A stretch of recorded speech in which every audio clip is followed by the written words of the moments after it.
My convert story. It's been such a long time. This could be the last one. I'll cook up a nice one. In the future, you can just tell. I'm about 38 years old. I was born in a Hindu Brahmin family. Born in England, raised up between England and India. I embraced Islam about 23 years ago.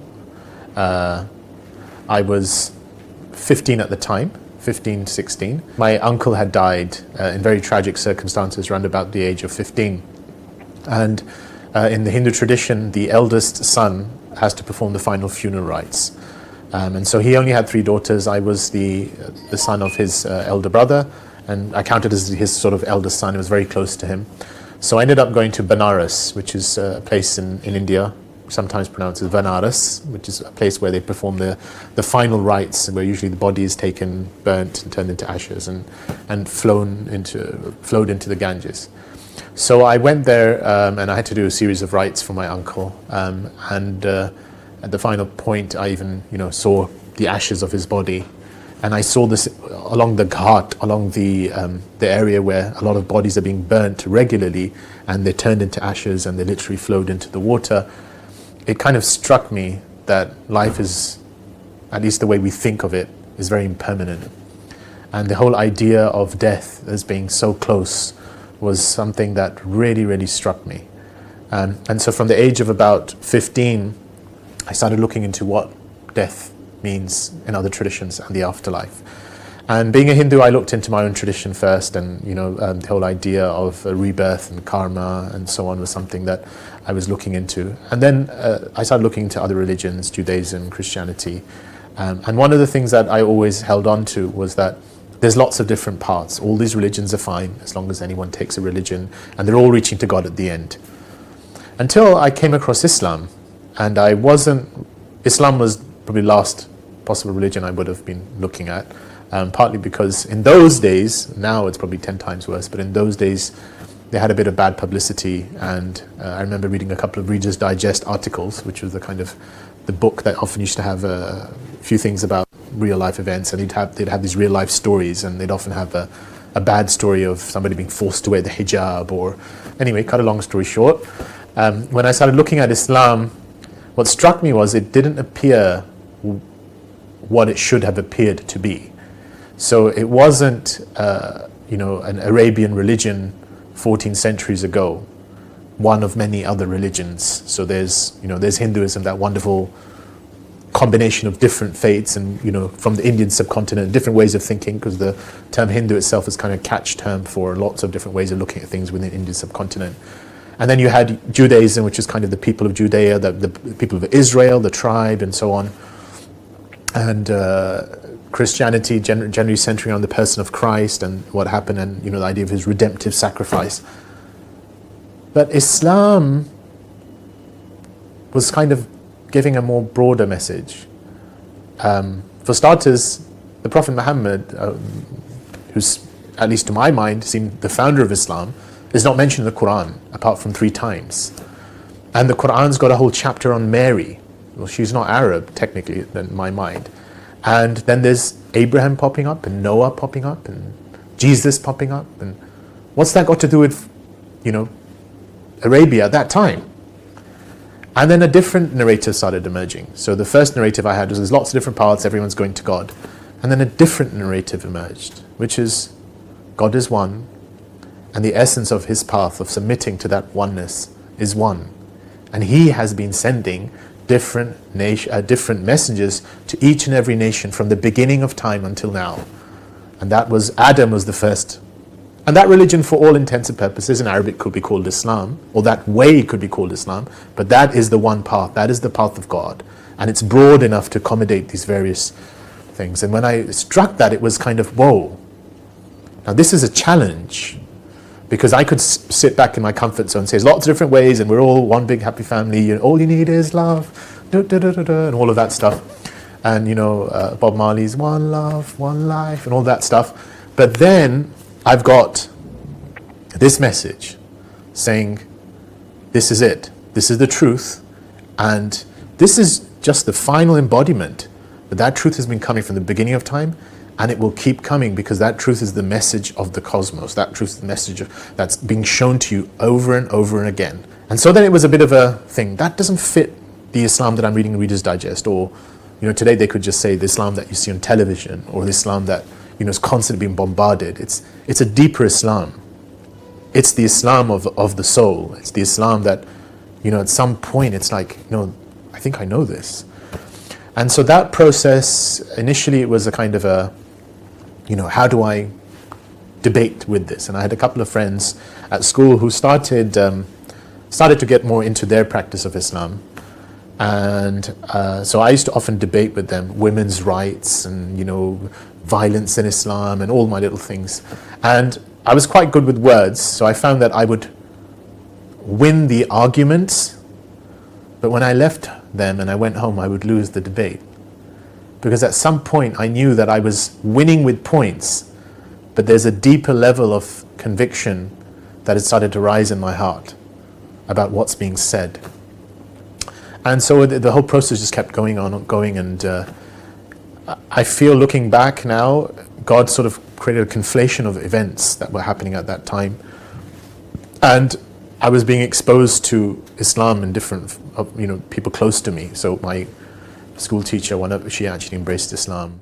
And it was just, my life changed after that. But, later on I heard that, there's that whomsoever Allah wills to guide, he gives them expansion. He expands his chest lil Islam, he expands his chest for God. And sometimes there's a term, I think it's called yuqallib, to literally turn a person. And that was my sensation. I literally felt I was turned and I was span, and it was like this sense of expansion. So, yeah. And then what was really interesting is the next day when I told people I wanted to become Muslim, and I said what I did, the way you become a Muslim, it was just a coming home. It's like, oh, this is me. This is a part of me. This is what I've always known somehow, somewhere I should be doing.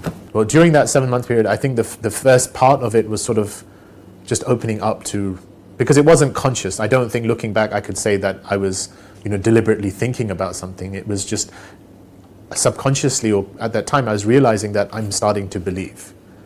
And then I think the biggest reason why there was a delay, which in hindsight I think was partly because I just didn't think it was possible.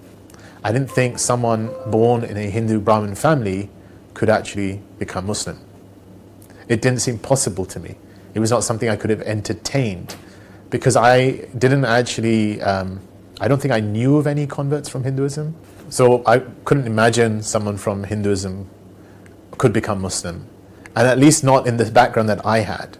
So it was a very relaxed, not very strong, Hindu type, but as is common to many, at least that kind of Hindu upper class Brahmin sort of environment, it's sort of like a very relaxed identity, shrouded on, like festivals and, just tight-knit family, very close, well off, not many problems. And then, why would you do that? Why would I convert? It was not something, it never came to me. And then even as the faith was emerging, it was sort of like, yeah, but it's kind of like growing as a seed. It sprouted. And when it was, I believe this. Now what does that entail? And when that thing happened, then it was always like, this is a bridge. And can I ever cross it? Can I ever actually take that step? I mean, what would my family say? What would anyone say? And then I think what finally pushed it over was that, God actually created an environment around me where I saw other people convert. And someone who I really looked up to, who had converted a year or two before, and his life had literally changed. I was walking with him, and he literally looked at me and he said, you don't know how long you're going to live. You don't know how much time you've got. And he said, don't you want to live your life, or at least say what it is that you believe in to yourself? There were a lot of challenges that came afterwards that, had I sat and thought about it, probably would have prolonged it a lot more than 7 months.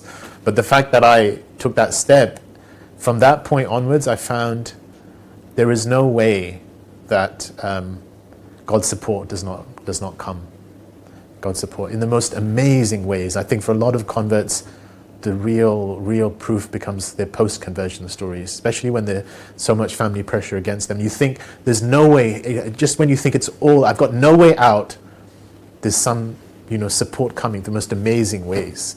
Post-conversion in the beginning, I mean, My family obviously had a hard time with it. I was 16-year-old. They could not understand why I would do something like that, and it took them a while to actually think there was a genuineness involved and there wasn't a lady somewhere or some kind of drug, fueled project behind my reason for becoming Muslim. But to cut a long story short, there were a lot of trials, there were tribulations, but I did go ended up going from England to India where my parents were residing. I was there for a couple of years. But I found within that a sweetness and God always providing support just when it got difficult. And then through time, and I think this is something, if I had the chance to give advice to myself looking back and also to someone in that situation, was to take things easy, to try and embody things through their character and the core of Islam and not feel that they always need to get their point across. Because I did feel very strongly that I really wanted to convey what it was that I knew, without realizing that sometimes your actions and your state speaks louder than your words. And so there was that kind of initial tussle. But I think as my family got to know me better, and my immediate family, and time itself has a healing, is that now, it's my immediate family really, really, there's a real closeness. When I go there, when I visit my parents, it's like, everything is a norm. It's a norm for me to pray there. It's my identity. My mother, refers to me by my Muslim name. I go on Friday prayers, and but there is an element of respect, and my dad is always really keen on, Islamic speakers, and so there is an element of that, and I think a lot of that is kind of just through trying to just also a reassurance of just a very human level. You are their son. You are the person that they've known, and to the degree that at your core you're still who you were, and you're just trying to be more genuine in that, and what Islam's calling us to. So that's there, yeah. But there are challenges. There are social challenges, and I think the biggest thing is that each of us will probably be challenged in some way to live up. That's part of life, but there is always support of God in those challenges. So. Islam, I wouldn't say changed me, but is continually calling me to change and is changing me, because Islam is truth. And I think looking back at the age of 16 when I did decide to become Muslim, was that the first thing was it was just liberating to know that there is a truth out there, that there is a point to life. It was so liberating, and I think most of the converts I've spoken to always say that those first few months are just exhilarating, because it's sort of like, oh, how come no one else knows about this? This is like a treasure, right? But then, as time goes on, it's like the challenge to live up to our lives and that greatest truth. And this is part of faith, right? Being called to what is your greatest truth? What do you really ascribe to? But just having that guidance, just knowing that there is guidance, just knowing that there is a point, knowing was really, really, really peaceful. And I remember it was so overpowering, and it was so comforting that somewhat in my naivety as a 16-year-old, it was like, well, it should be easy. I just tell everyone and they'll see it exactly the way I do, especially the family. And it wasn't the case, because, a lot of these things are not in our own hands. I asked you to ask yourself, what's the deepest form of acceptance? The deepest form of acceptance is the acceptance of the truth you know from your core. And that's what embracing Islam is. It's about being true to the core of what's asking for us to be accepted. Once you accept that, you'll find God comes in your life and makes things easier, and everything you thought that was impossible, or otherwise something to be worried about, will become possible, and you'll find a way out. That's my hope. Thanks.